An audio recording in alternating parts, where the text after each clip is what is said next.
Now, Calvin in Geneva, there are points where I would disagree with him. You must remember that Calvin was born and reared a Catholic. The Catholic model was still in the minds of the reformers. They wanted to reform the Catholic Church. That was their goal. So they began with a belief that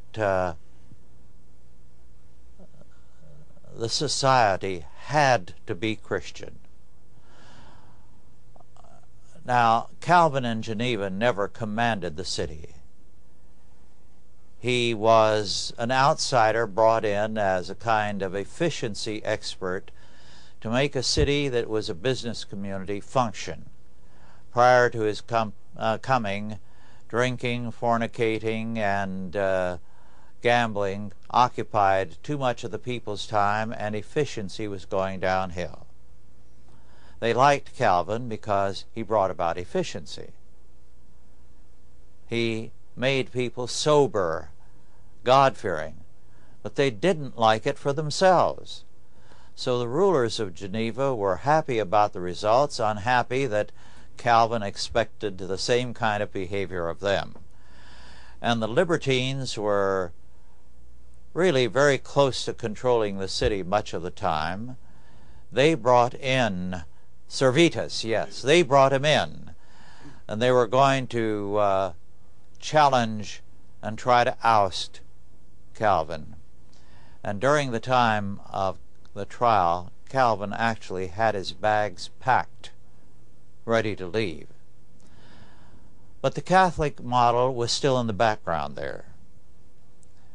With Cromwell, it was different. Cromwell was faced with churches who wanted an established church, still the old Roman model. The Presbyterians, who were the most powerful group, were emphatically for an established church. That to them was salvation. The separatists disagreed with that, but the other groups basically wanted to command the establishment. Well, what Cromwell wanted was not a church establishment, but a Christian establishment.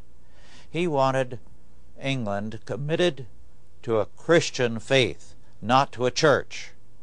That's what he worked for. He had to fight the churches. It was the churches that defeated Calvinism, and most of all the Presbyterians.